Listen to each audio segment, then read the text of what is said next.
C'est terrible, parce qu'on est en milieu, ambiance stérile, et un foie par terre, c'est plus stérile du tout. Et quand le foie malade est enlevé, il faut prendre le foie préparé et puis le mettre là. Et l'assistant prend le foie, me l'amène, et au moment où il me le passe, boum. Et le lâche. Ouais.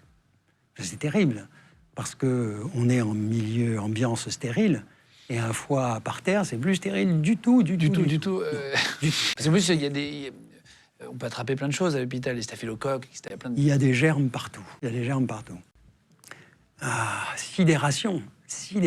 Le monsieur est ouvert, enfin le patient. Le monsieur est ouvert, il attend, et le foie, il est par terre.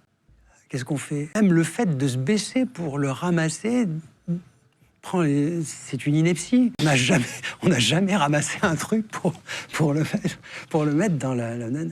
Mais on ne peut pas s'arrêter non plus, on ne va pas le laisser sans foie. Parce que si vous le mettez sans foie, il décède ou il y a quelques heures? Il décède, sauf dans quelques situations exceptionnelles. Je pourrais raconter d'ailleurs, parce que c'est tout à fait extraordinaire. Donc, qu'à cela ne tienne, on a pris le foie, on l'a badigeonné avec de la bétadine partout, on l'a mis dans la cavité abdominale, on l'a transplanté, et les suites ont été...